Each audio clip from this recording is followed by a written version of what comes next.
Yesus. Selamat berjumpa kembali di dalam renungan pagi hari ini. Sebelum kita membaca dan merenungkan firman Tuhan, marilah kita bersama-sama mempersiapkan hati dan pikiran kita dan memohon tuntunan Roh Kudus. Mari kita berdoa. Bapa kami yang di sorga, dikuduskanlah namamu. Kami datang di pagi hari ini untuk bersyukur dan kembali menyerahkan kehidupan kami sepanjang hari ini. Berkenanlah Tuhan menyertai kami. Kami juga ingin diberikan kekuatan melalui taburan firman-Mu pagi hari ini. Berikanlah kami hikmat, bukalah akal pikiran kami, agar kami dimampukan untuk memahami firman-Mu. Kami juga memohon belas kasih-Mu, mengampuni kami yang berdosa ini, yang gagal berbuat baik, dan sering melakukan pelanggaran. Ampunilah kami. Terima kasih ya Bapa. Dengarkanlah doa kami ini, yang kami naikkan melalui nama yang kudus, Tuhan kami, Yesus Kristus. Amin. Saudara-saudari yang dikasihi Tuhan, renungan firman Tuhan pada pagi hari ini terambil dari 1 Samuel 17 ayat 24-26. Saya akan membacakannya untuk kita. Ketika semua orang Israel melihat orang itu, larilah mereka daripadanya dengan sangat ketakutan. Berkatalah orang-orang Israel itu, "Sudahkah kamu lihat orang yang maju itu? Sesungguhnya ia maju untuk mencemooh orang Israel. Orang yang mengalahkan dia akan dianugerahi raja kekayaan yang besar. Raja akan memberikan anaknya yang perempuan kepadanya, dan kaum keluarganya akan dibebaskannya dari pajak di Israel." Lalu berkatalah Daud kepada orang-orang yang berdiri di dekatnya, "Apakah yang akan dilakukan kepada orang yang mengalahkan orang Filistin itu dan yang menghindarkan cemooh dari Israel? Siapakah orang Filistin yang tak bersunat itu, sampai ia berani mencemooh barisan daripada Allah yang hidup?" Saudara-saudariku yang terkasih, judul renungan pada pagi hari ini adalah Percaya Diri Bersama Tuhan. Saudara-saudari yang dikasihi Tuhan, dengan perawakan yang menunjukkan keperkasaannya, Goliat, seorang pendekar dari tentara Filistin, memberi rasa takut yang begitu besar kepada orang-orang, termasuk kepada raja. Intimidasi yang dilakukan Goliat berhasil, sampai Raja Saul mau berjanji akan memberikan kekayaan yang besar, juga anaknya perempuan, serta membebaskan pajak bagi kaum keluarga siapa saja orang yang mampu mengalahkan Goliat.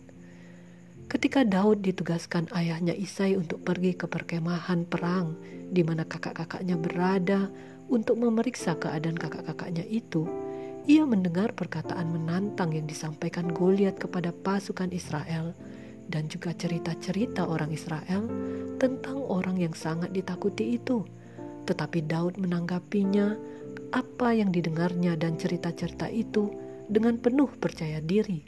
Daud mengatakan, "Apakah yang akan dilakukan kepada orang yang mengalahkan orang Filistin itu dan yang menghindarkan cemooh dari Israel? Siapakah orang Filistin yang tak bersunat ini sampai ia berani mencemooh barisan daripada Allah yang hidup?"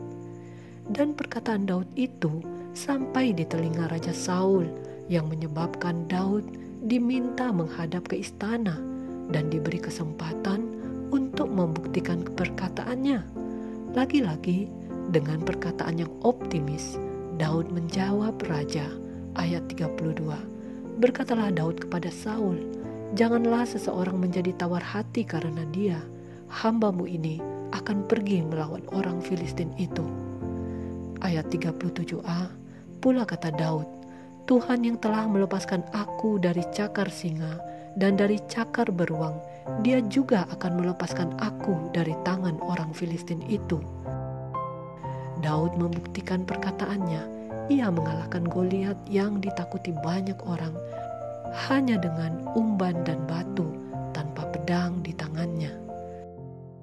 Saudara-saudari yang dikasihi Tuhan, percaya diri sangat diperlukan, apalagi bagi kita yang ingin bergerak maju untuk mencapai tujuan.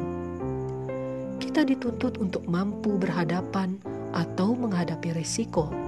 Percaya diri bukanlah suatu kesombongan, bukan diletakkan pada dasar hal-hal duniawi, seperti memiliki finansial yang baik, latar belakang pendidikan yang tinggi, penampilan fisik yang memesona, pekerjaan yang bagus, latar belakang keluarga yang terkenal, sukses, status sosial yang baik, mempunyai banyak orang yang dapat diandalkan, dan sebagainya. Bagaimana jika seketika semua itu hilang? Seperti Daud yang penuh kepercayaan diri maju berperang karena mengandalkan Tuhan dan percaya bahwa peperangan itu milik Tuhan, dan apa yang dilakukannya adalah ingin memegahkan nama Tuhan, bukan untuk memegahkan diri sendiri. Demikianlah harusnya kepercayaan diri kita dibangun. Kepercayaan diri yang berasal dari keyakinan bahwa Tuhan mencintai kita tanpa syarat, beriman di dalam cintanya, akan memampukan kita untuk tampil, menepis ketakutan dan kekhawatiran. Amsal 11 ayat 28 berkata, "Siapa mempercayakan diri kepada kekayaannya akan jatuh, tetapi orang benar akan tumbuh seperti daun muda." Saudara-saudari yang dikasihi Tuhan, mari perbaharuilah pikiran kita. Jangan biarkan rasa minder dan ketakutan memimpin hidup kita. Dikatakan di dalam 2 Timotius 1 ayat 7, "Sebab Allah memberikan kepada kita bukan roh ketakutan, melainkan roh yang membangkitkan kekuatan, kasih, dan ketertiban." Majulah bersama Tuhan dengan penuh kepercayaan diri, kita raih kesuksesan. Demikianlah renungan pada pagi hari ini. Tuhan memberkati. Kita akan menutup renungan dalam doa, tetapi jika saudara ingin didoakan secara khusus, hubungi email kami, kerinduan kami agar channel ini menjadi berkat bagi banyak orang. Mari kita berdoa. Bapa Sorgawi, kami datang kepadamu kembali. Kami bersyukur untuk firman Tuhan yang baru kami dengarkan. Kami diingatkan untuk mengandalkan Tuhan, bukan hal-hal duniawi, untuk membangun kepercayaan diri kami, bahwa cintamu kepada kami adalah cinta yang tulus, cinta tanpa syarat, sehingga pertolonganmu akan senantiasa berlaku bagi setiap orang yang beriman kepadamu. Ampunilah kami yang selama ini telah keliru mengandalkan harta duniawi untuk dapat menegakkan kepala kami di hadapan orang lain. Selanjutnya, biarlah kami sungguh-sungguh percaya pertolongan-Mu di setiap langkah kehidupan kami.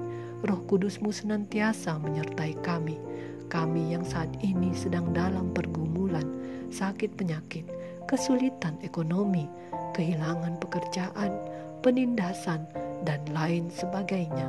Biarlah kami dikuatkan dengan firman-Mu ini.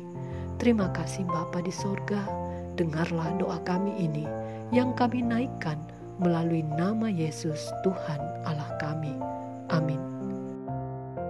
Saudara-saudari, mulailah harimu, kiranya kasih dan anugerah Tuhan senantiasa melimpah di dalam kehidupanmu. Muliakanlah Tuhan di dalam setiap aktivitasmu dan jadilah saksi hidup bagi firman-Nya. Roh Kudus menyertai kita semua. Sampai berjumpa kembali di renungan berikutnya. Tuhan Yesus memberkati.